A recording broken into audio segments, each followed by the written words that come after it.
Pagsapit ng taong 2030, tinatayang magsishift na ang Pilipinas sa aging society.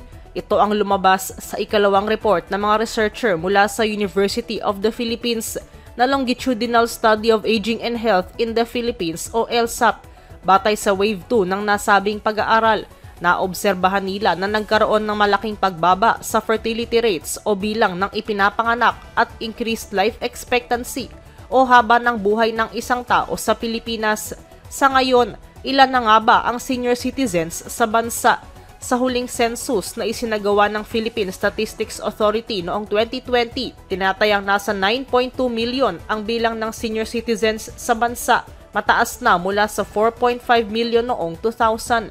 Ngunit noong 2022, sinabi ng Commission on Population and Development o CPD na posibleng maging katumbas na ng 14% o nasa 19 na milyon ng populasyon ng mga matatanda sa bansa sa pagitan ng 2030 at 2035. Ayon sa CPD, ang mga matatanda o ang mga taong nasa edad 60 taong gulang pataas noong 2022 ay katumbas na ng 8.5% ng populasyon sa bansa, higit na mas mataas sa 5.9% na datos noong taong 2000. Binanggit ni nooy CPD Executive Director Juan Antonio Perez III na itinuturing ng United Nations na aging society ang isang bansa kapag ang senior population nito ay nasa 10 hanggang 12% na. Taliwas naman ito sa bilang ng populasyon ng kabataan sa bansa na pababa na ang datos kung saan ang mga batang nasa edad 5 taong gulang pababa ay nasa 10.2% na lamang noong 2020 mula sa 10.8% noong 2015 at 12.6% noong 2000.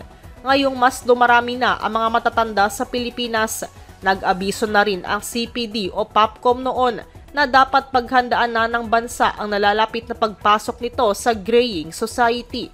Ipinunto ng researchers mula sa UP na bagaman may mga programa ang gobyerno para sa mga matatanda, mayorya pa rin sa senior citizens ang limitado lamang ang access dito, kung saan 31% lamang sa kanila na may hypertension at 18% lamang ng diabetics ay nakakakuha ng libreng gamot sa health centers. Hindi ito ang unang beses na lumabas sa isang pag-aaral na limitado lamang ang healthcare access ng matatanda dahil batay sa 1996 Philippine Elderly Survey ng UP Population Institute, ganito na rin ang findings sa kanilang pag-aaral. Sa sumunod namang pag-aaral ng UP Population Institute noong 2007, nagpatuloy pa rin sa pagtatrabaho ang mga matatanda dahil sa pangailangang pangpinansyal at noong 2019, na unang sigwada naman ng LSAP, lumabas na nagsisilbi na ring caregiver ang mga matatanda sa kabila ng kanilang edad.